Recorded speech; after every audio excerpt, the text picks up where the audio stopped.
The advent of Europeans in India began with Vasco da Gama's arrival in 1498, marking the discovery of a new maritime trade route around Africa to India. This event significantly transformed global trade dynamics and initiated a period of European colonial expansion in the Indian subcontinent. This article aims to study in detail the factors that led to European exploration, the subsequent impact on India, and the broader implications for global commerce and cultural exchange. When Vasco da Gama, a Portuguese explorer, arrived at Calicut on the southwestern coast of India in 1498, he discovered a new all-sea trade route around Africa via the Cape of Good Hope to India. This discovery culminated in European efforts to search for a new all-sea trading route to India. In this endeavor, Christopher Columbus, a Spanish explorer, reached and discovered America in 1492. In popular Western imagination, India was a fabled land of riches and highly profitable trade. Many foreign rulers had invaded India for its fabulous wealth. Besides the plundering raids, a highly profitable trade between India and Europe dates back to ancient times. Indian cloths, spices, and drugs have been in great demand in Europe since the Roman Empire. Initially, this trade between East and West was carried on along several routes. But at the beginning of the late 14th century, changes in the geopolitical conditions in West Asia and Europe forced the traders to search for new routes. The changes or causes that led to the search for new trading routes have been discussed in detail in the following section. Geographical causes, unstable land route. In the Middle Ages, from the 5th century CE to the 15th century CE, traders preferred the land route from the Middle East to Europe. However, with the rise of Arabs in the 10th century and their plundering raids along the route, the land route became unstable and dangerous for trade. Safe passage through water.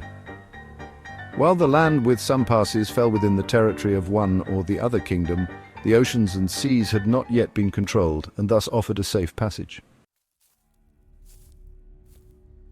Political causes, monopolies. The merchants of Venice and Genoa monopolized the trade between Asia and Europe.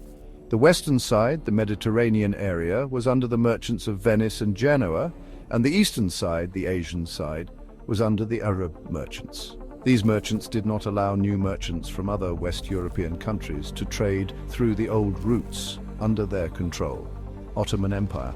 The Ottoman Turks captured Constantinople in 1453 and established the Ottoman Empire, stretching from Syria to Egypt.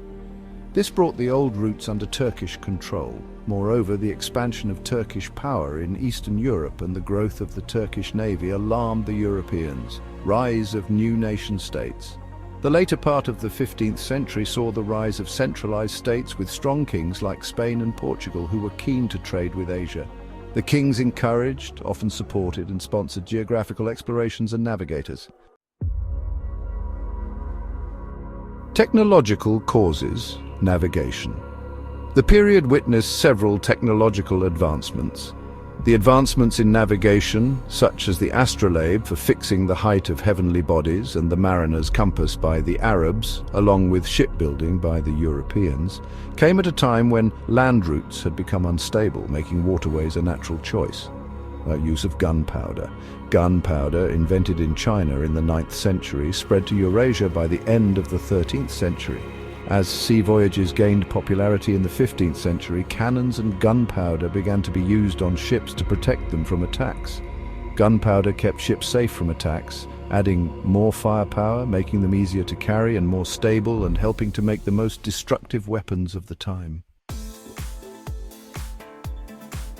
Economic causes, economic growth in Europe.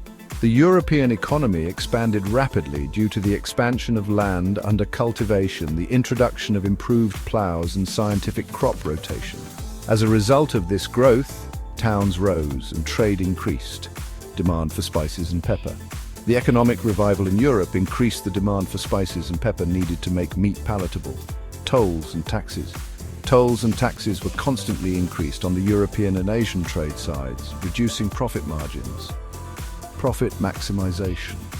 Although trade between Asia and Europe was carried on along several routes, it was highly profitable. However, raids along the land route and monopolies by various groups had reduced profits. Thus, there was an attempt to maximize profit through new trade routes. Religious causes proselytizing zeal. The explorers were motivated to spread Christianity into the new lands. Conclusion. European nations' exploration of new trade routes fundamentally reshaped global commerce and cultural interactions.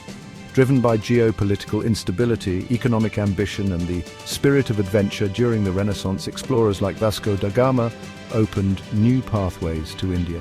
They set the stage for the age of colonialism. The implications of these voyages were profound, leading to significant economic gains for European powers and irrevocably altering India's social and cultural fabric.